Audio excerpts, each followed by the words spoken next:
오늘 이렇게 함께 말씀을 나누게 돼서 대단히 감사하고 또 기쁜 마음으로 이 자리에 섰습니다.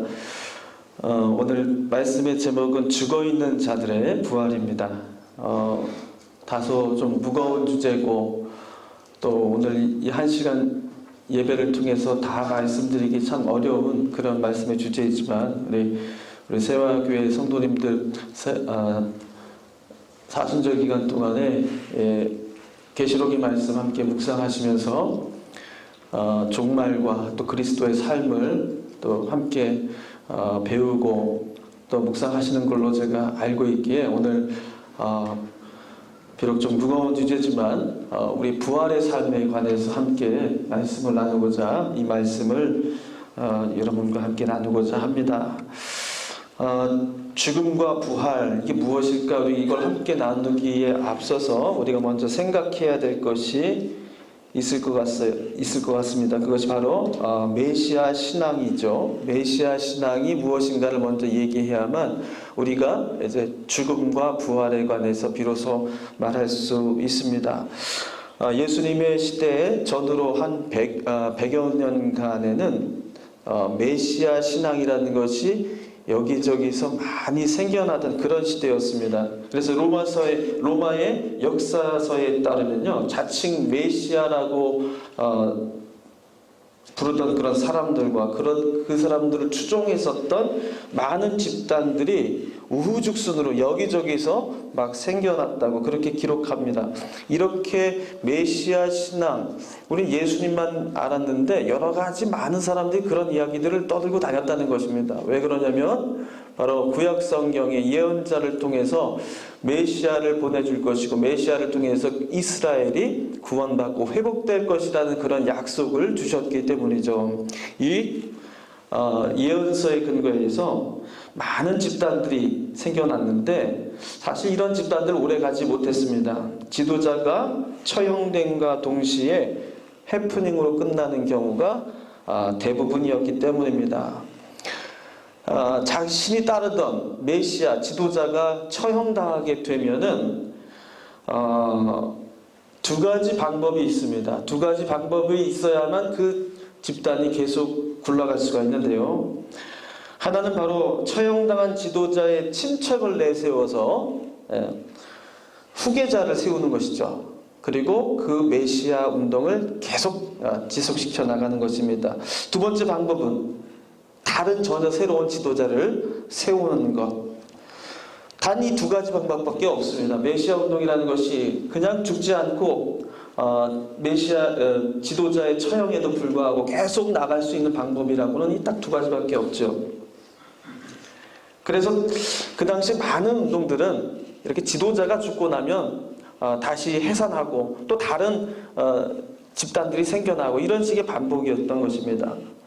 다시 말하자면 죽은 메시아로는 그들은 아무것도 할 수 없었다는 뜻이죠. 처형당한 메시아를 그대로 둔 채 하나님 나라를 얘기하고 구원을 얘기하고 영생을 얘기하고 이런 것은 말이 되지 않는 것입니다. 결코 받아들여질 수 없는 그런 신앙이었다는 것이죠.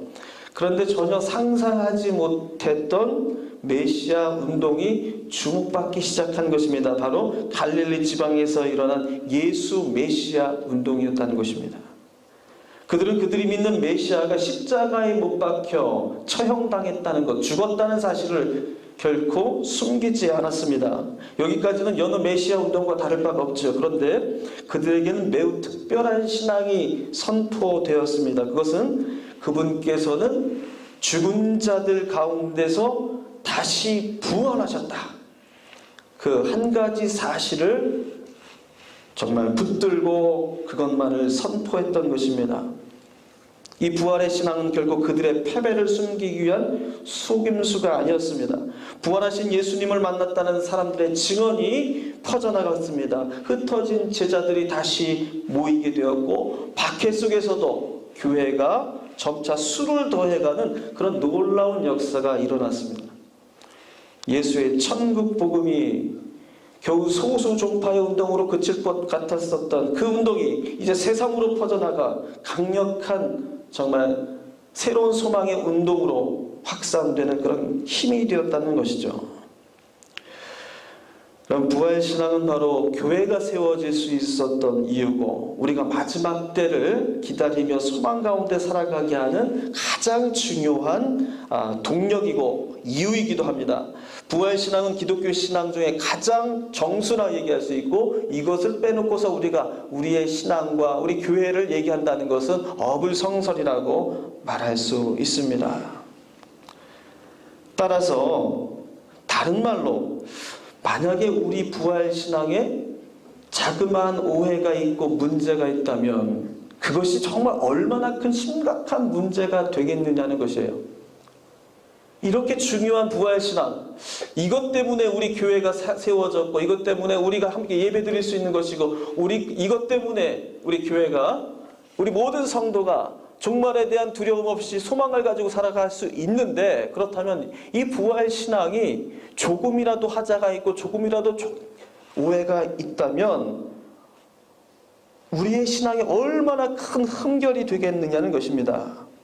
우리의 신앙의 우리 교회의 존립 이유가 흔들리게 되는 커다란 문제가 된다는 것이죠. 그래서 오늘 이 시간을 통해서 한번 우리 자신에게 한번 자문자답해 보자는 것입니다. 여러분, 과연 부활이 무엇이냐고 누가 묻는다면 여러분 과연 어떻게 대답하시겠습니까? 예수님의 부활이 그 2000년 전의 부활 사건이 나와 지금 당장 무슨 상관이 있느냐고 왜 그 부활을 믿는 것이 나의 구원이냐고 누가 물어온다면 여러분은 어떻게 대답하실 수 있겠습니까? 우리는 정녕 부활에 대한 성경이 말씀해 주신 대로 정확한 지식을 가지고 그 믿음대로 신앙의 길을 올바로 걸어가고 있는 자들인가? 여러분 이것이 우리에게 대단히 중요한 신앙의 가장 중요한 화두가 되어야 되고 물음이 되어야 한다는 것이죠. 이런 물음에 대한 대체적인 그런 관심들은 사실 다른 데 초점이 맞춰져 왔습니다. 과연 예수님의 부활이 사실이냐 아니냐 이런 역사적인 문제에 많이 빠지곤 했었어요. 그래서 누군가는 예수의 부활은 가짜다, 우리 크리스찬들은 진짜다 이거 가지고 팽팽하게 말싸움이나 하고 논쟁에 빠졌던 것이죠. 그래서 예수님의 부활에 대해서 말할 때 대부분 관심 갖는 이야기들이 무엇입니까? 예수님의 부활하신 그 무덤이 이스라엘 땅 어디에 있는지 그것을 밝혀냈는데 관심 있는 거 아니겠어요? 예수님이 부활하셨던 그 무덤에서 예수님이 세마포를 얼굴에 싸고 거기에 혈흔이 묻었는데 그것이 진짜인지 아닌지 여러분 이런 것에 세상의 관심사가 몰려있는 거 아니겠습니까? 예수님의 부활이 사실이냐 아니냐에 대한 이런 관심으로 쏠려 있을 때에 우리의 부활이라는 문제도 대단히 다른 문제로 돌려지게 됩니다. 우리가 죽은 후에 무덤에서 일어난다는 사실이 그것이 정말일까 아닐까? 정말 우리가 죽으면 나중에 다시 무덤에서 살아날 수 있을 것인가? 내 이성으로는 잘 믿어지지는 않지만 성경에서 그렇다고 하니 예수님도 그랬다고 하셨으니 우리도 그래야 된다는 건 아닌가라는 이러한 사실 진위 여부의 문제로 많이 쏠려 있는 것이 이 문제에 대한 우리의 관심이었던 것입니다.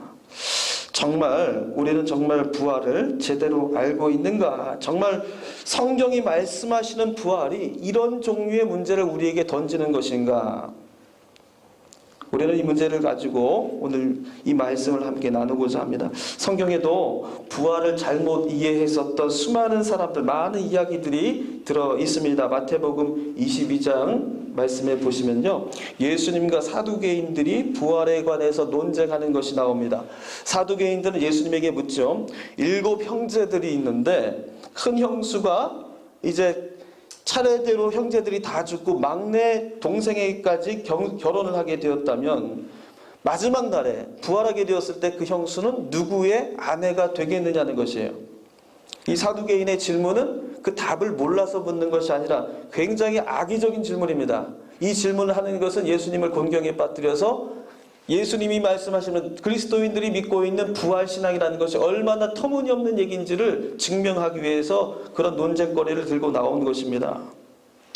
고린도 교회에도 이런 부활에 관한 오해가 있었다고 기록합니다. 우리가 읽진 않았지만 15장 35절에 이렇게 되어 있어요. 누가 묻기를 죽은 자들이 어떻게 다시 살아나며 어떠한 몸으로 오느냐 하리니.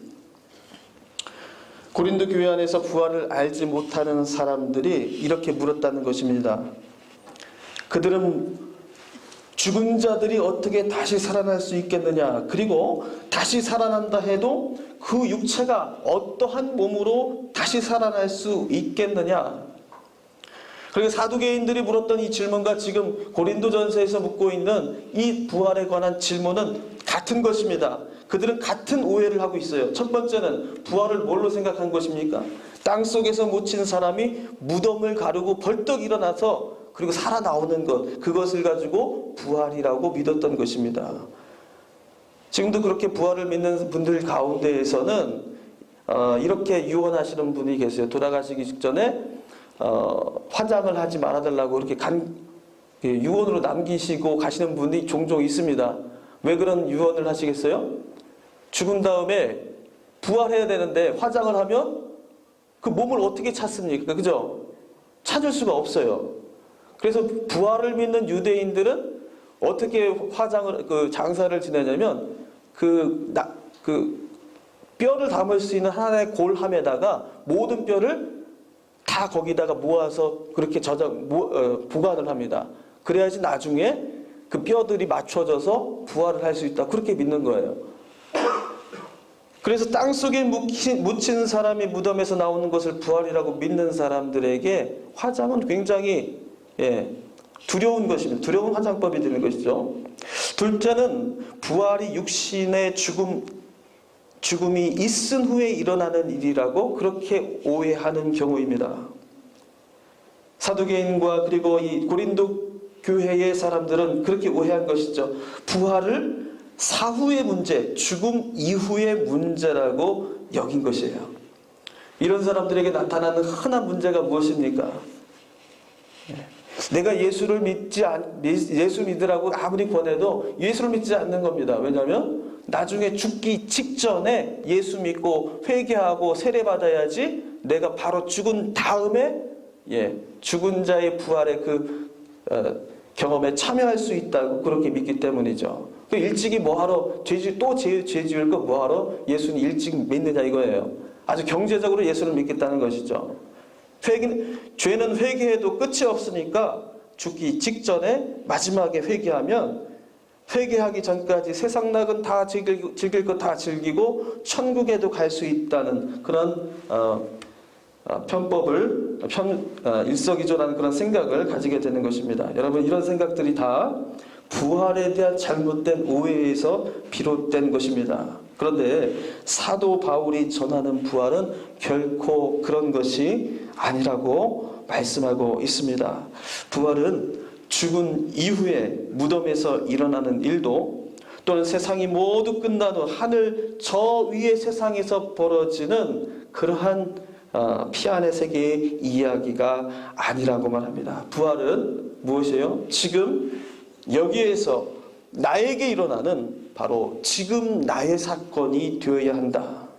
지금 바로 우리에게서 일어나는 현재의 사건이 되어야 한다. 여러분, 이것이 지금 바울이 부활에 대해서 말하고자 하는 가장 중요한 핵심이라고 말할 수 있습니다. 바울은 그리스도의 부활을 구체적으로 무엇이라고 말하고 있을까? 우리가 성경 구절을 보시면서 좀 더 자세히 들어가 보도록 하겠습니다. 12절 말씀을 우리 다시 한번 읽어보도록 하겠습니다.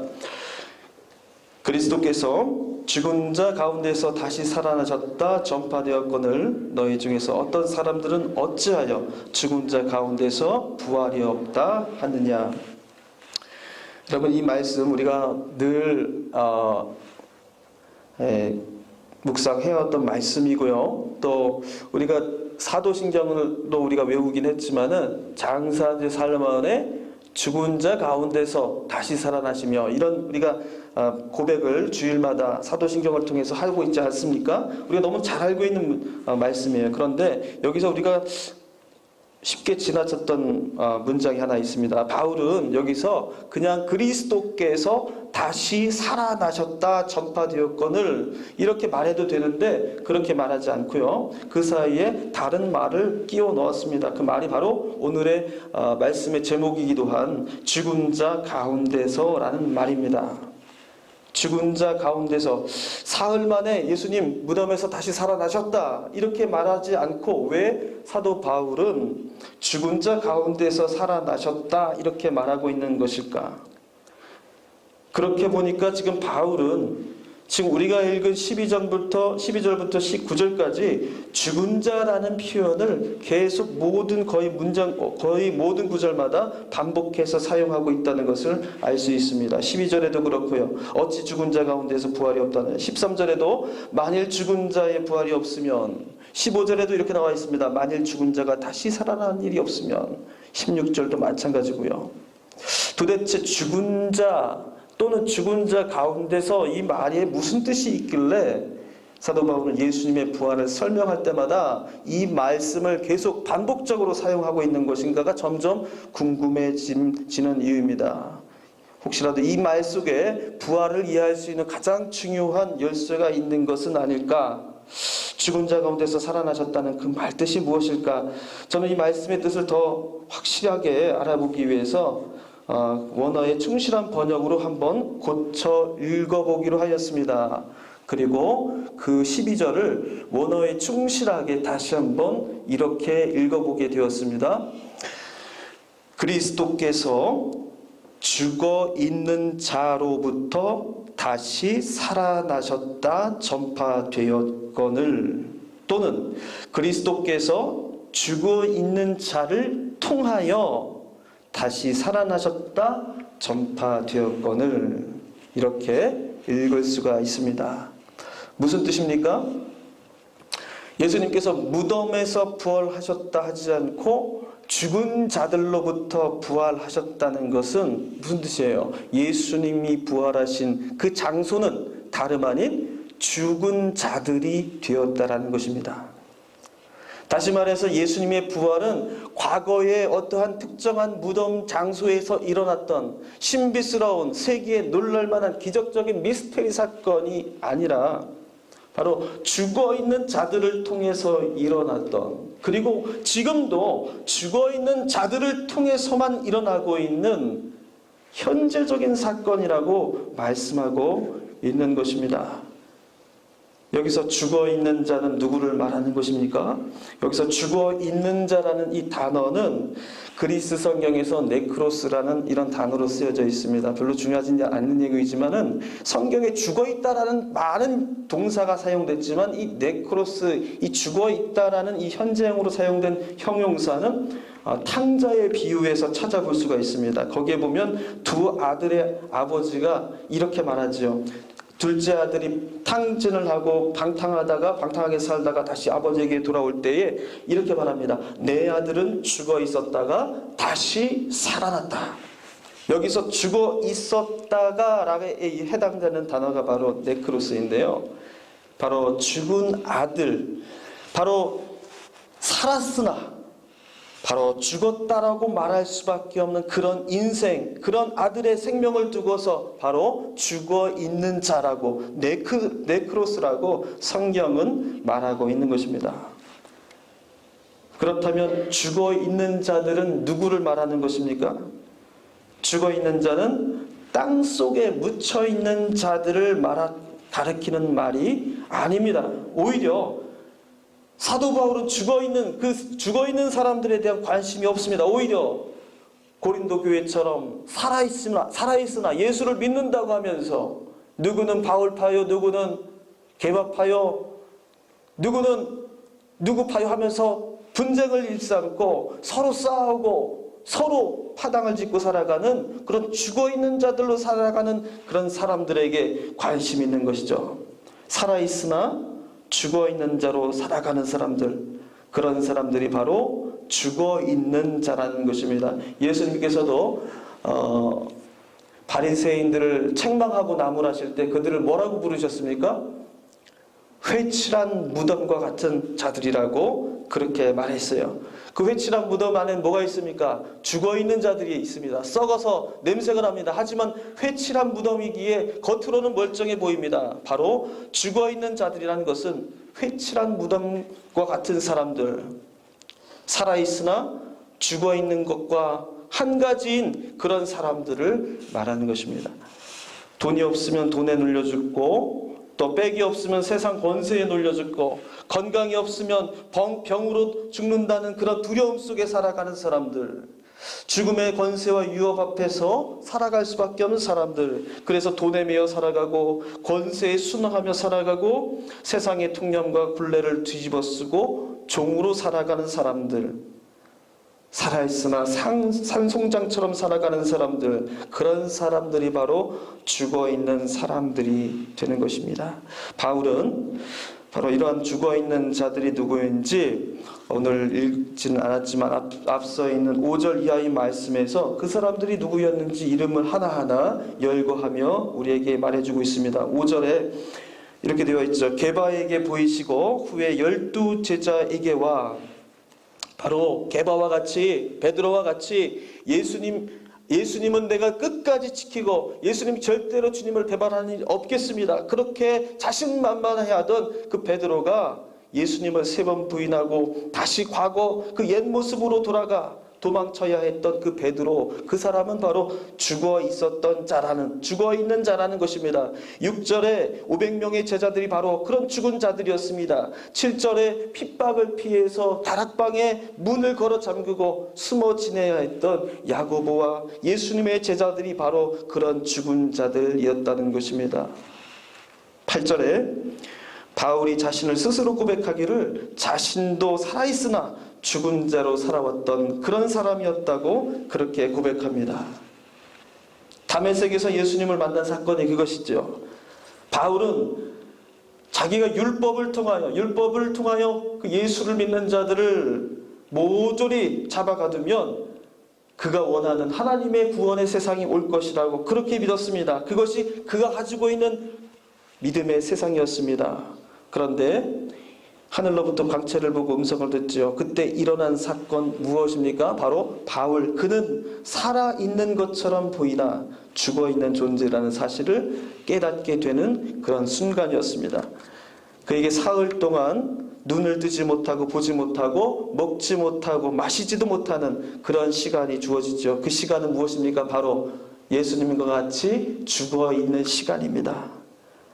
먹지도 마시지도 못하고 사흘간의 그 암흑 속에서 지내야 했던 시간, 예수님과 같이 그 무덤 속에 갇혀 지내야 하는 죽은 자와 같은 시간이라는 사실, 회칠한 무덤 안에서 죽어가는 자였음을, 나는 그런 자였음을 발견하게 된 그런 사건이 바로 다메섹에서 예수님을 만난 사건이죠. 그러나 예수님은 그렇게 죽어있는 자들에게 자신을 보여주셨습니다. 그리고 죽어있는 자들로부터 살아나셨습니다. 그러므로 예수님께서 살아나신 물리적 장소는 무덤이었지만 사실 진정한 부활의 자리는 죽어있는 자들, 우리와 같이 살아있으나 자유하지 못하고 죽어가는 우리 인생이 바로 예수님의 살아나시는 장소가 되었다는 것입니다. 이 죽어있는 자리, 이것은 세상으로 말하자면 실패한 자리고, 모든 사람들이 피하고 싶은 자리고, 모든 사람들이 손가락질하는 자리지만 믿음 안에서 살아가는 우리는 이 죽어있는 자리야말로 진정으로 하나님의 은혜를 만나는 자리가 된다는 것입니다. 그러므로 우리가 죽어있는 자라는 사실을 시인하는 것이야말로 그리스도의 부활이 일어나는 가장 첫 번째 조건이 된다는 사실, 여러분 이 사실을 우리가 믿음으로 주님 앞에 고백하시기를 바랍니다. 죽어있는 자라는 것을 시인한다는 것은 바로 내가 죄인이라는 사실을 인정하는 것입니다. 딱히 지은 죄가 없어도 하늘나라에서 살아가는 모든 사람들은 이 사망의 권세 아래서 붙들린 자로 살아갈 수밖에 없음을 인정하게 되는 것, 그것이 바로 죽어있는 자라는 사실을 시인하는 것입니다. 죽어있는 자임을 자각하는 나를 통해서 하나님의 놀라운 역사가 시작됩니다. 그것을 바울은 13절에서 이렇게 선언하고 있습니다. 13절 말씀 읽어보겠습니다. 만일 죽은 자의 부활이 없으면 그리스도도 다시 살아나지 못하셨으리라. 바울의 이 선언은 우리를 놀라게 할 만한 충격적인 선언입니다. 그리스도가 살아나셨기 때문에 죽은 자들이 부활하는 것이 아니라 바로 죽어있는 자들이 부활하였다는 이 사실 때문에 비로소 우리는 그리스도의 부활을 말할 수 있고 증거할 수 있다는 것입니다. 다시 말해서 죽어있는 자들의 부활이 없으면 그리스도의 부활도 있을 수 없다는 것이죠. 예수님의 부활은 죽어있는 자가 없었더라면 있을 수 없는 일이고 죽어있는 자들이 있었기에 그 죽은 자를 통해 발생한 그 사건, 바로 그것이 예수님의 부활 사건이라는 그런 뜻입니다. 14절에서 바울은 한 발 더 나아갑니다. 그리스도께서 만일 다시 살아나지 못하셨으면 우리가 전파하는 것도 헛것이요 너희 믿음도 헛것이며,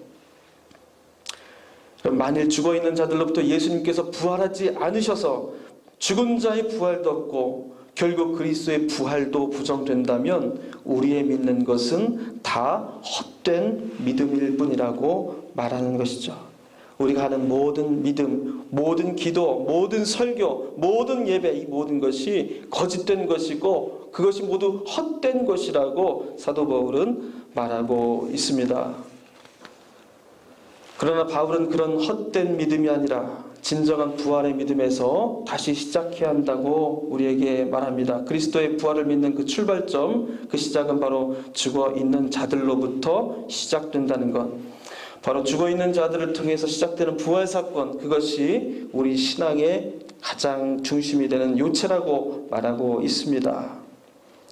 예수님의 부활은 바로 우리가 죽어있는 존재임을 자각하고 의식하고 시인할 때 비로소 죽어있는 자들이란 그 무덤에서 부활하시게 됩니다. 다시 말해 죽지 않으면 살아날 수 없는 것입니다. 그러므로 왜 우리는 부활을 믿지 못하는가, 그 부활이 나에게 어떠한 영향을 주지 못하는가 이렇게 말하기 전에 나는 왜 죽어있는 자임을 시인하지 못하는지 되물어야 합니다. 내가 죽어있는 자가 되지 못하면 부활도 주어질 수 없기 때문입니다. 여러분, 우리가 율법 아래에서 세상의 권세와 죽음의 힘 앞에서 죽은 자임을 시인하시기 바랍니다. 그런데 죽어있는 자임을 시인하는 것이 결코 세상 권세에 무릎을 꿇는 것, 또 굴복하는 것이 아닙니다. 비록 사망의 법 아래에서 우리가 죽은 자가 될지라도 결코 다른 데서 생명을 구걸하지 않고 타협하지 않고 기꺼이 죽기를 자처하는 것이 바로 죽은 자가 되는 것이기 때문입니다. 예수님께서도요, 로마의 세속된 권세와 타락한 유대 종교를 그의 능력의 손으로 제압하시지 아니하시고 그 앞에서 도리어 죄를 뒤집어 쓰시고 죽임을 당하셨습니다. 우리도 그처럼 죄의 권세 앞에서 기꺼이 죽임당할 수밖에 없는 존재임을 인정하시기 바랍니다. 우리는 죽은 자들입니다. 죽은 자임을 시인하는 것, 죄 아래서 눌려 살아가는 존재임을 인정하는 것, 이것이 우리가 부활하기 위한 첫 번째 조건입니다. 그러므로 내가 죽어있는 자임을 인정하는 것은 결코 부끄러운 일이 아니라 주 안에서 자랑거리가 됩니다. 바울이 31절에서 이렇게 말합니다. 형제들아, 내가 그리스도 예수 주 안에서 가진 바 너희에 대한 나의 자랑을 두고 단언하노니 나는 날마다 죽노라. 바울이 내가 주 안에서 날마다 죽는 것을 자랑하고 있다는 그 이유가 무엇입니까? 바로 날마다 죽음을 경험하는 바울의 그 삶은 반대로 얘기하면 날마다 그는 부활하는 삶을 살아가고 있다는 뜻이기 때문입니다. 그래서 날마다 죽는 것은 바울에게 자랑이 되는 것입니다. 우리는 그리스도의 부활의 영광을 사모합니다. 하지만 그 부활을 바라보기 전에, 그 부활이 어디 있는지 묻기 전에 우리는 세상에 적당히 손잡고 육의 생명을 부지하는 사람인지 아니면 주 안에서 완전히 죽은 자가 되기를 자처하는 사람인지를 먼저 선택해야 합니다. 사망의 종으로 남을 것인지 은혜의 상속자가 될 것인지 선택해야 합니다. 우리는 주 안에서 먼저 죽은 자가 되기를 선택해야 합니다. 저는 우리 세화교회 성도님들이 하나님 앞에서 날마다 죽는 교회가 되기를 진심으로 바랍니다. 비록 죽어도 주님께서 우리를 살리셔서 열매 맺게 하시는 그 주님의 은혜를 믿고 결코 다른 데서 생명을 찾지 않고 기꺼이 죽음을 선택하는 교회가 되기를 바랍니다. 날마다 닥쳐오는 죽음의 유업이 있습니다. 실패의 공포가 있습니다. 날마다 우리는 주 안에서 정말 나약한 자로 늘 무릎 꿇고 살아가야 하는 그런 연약한 존재입니다. 하지만 그 모든 것 다 기꺼이 내가 맞서겠노라고, 그리고 죽으면 죽겠노라고 담대하게 선포하는 그런 믿음을 지켜내시기를 바랍니다. 오히려 그 죽음의 시간이 나에게 있으므로 나에게 부활의 시간이 가까웠음을 여러분 깨닫게 되시고 또 기뻐할 수 있기를 바랍니다. 그래서 끝내 우리가 죽게 되더라도 그 죽음을 바울과 같이 자랑 삼게 되기를 바랍니다. 사순절은 결코 과거에 예수님의 죽음을 추모하는 그런 절기가 아닙니다. 예수님의 죽음 당하심과 함께 나의 죽음을 기꺼이 선택하는 그런 신앙을 주님 앞에 드리시기를 바랍니다. 내 죽음이 없으면 예수님의 부활도 이루어질 수 없다는 그런 절박함으로 여러분 철저히 십자가를 지고 죽은 자의 길을 선택하는 그런 용기를 갖게 되시기를 바랍니다. 마침내 나의 몸을 통하여 또 여러분의 교회를 통하여 부활하시는 주님을 온전한 기쁨 가운데 만나게 되시기를 주님의 이름으로 축원합니다. 기도하겠습니다. 하나님, 우리는 주 안에서 죽은 자임을 아직 깨닫지 못한 사람들입니다. 내 자신의 생각과 주장을 내세우며 이 세상에서 적당히 타협하고 살아갈 길을 찾아가는 그러한 자들입니다. 하나님, 예수 그리스도의 십자가와 함께 우리도 함께 죽게 하여 주옵소서. 주님, 모든 주권 주님에게 있음을 고백하며 죽으면 죽으리라, 주님 이러한 고백을 가지고 이 세상에 맞서 살아가게 하여 주시옵소서. 비록 우리의 몸이 죽을지라도 죽은 씨앗이 땅에 묻혀져 반드시 그 생명을 싹 틔우게 되듯이 우리에게 그 생명을 주실 줄로 믿고 주님의 은혜를 간구하며 주님, 오늘도 이 세상의 모든 풍파와 어려움에 맞서 살아가는 귀한 주님의 복된 성도들 되게 인도하여 주시옵소서. 이런 믿음을 가지고 우리가 사순절을 살아갈 때에 우리 모두에게 부활의 기쁨과 영광을 맛보는 은총이 있게 하여 주시옵소서. 이 모든 간구를 예수 그리스도의 이름 받들어 간절히 기도하옵나이다. 아멘.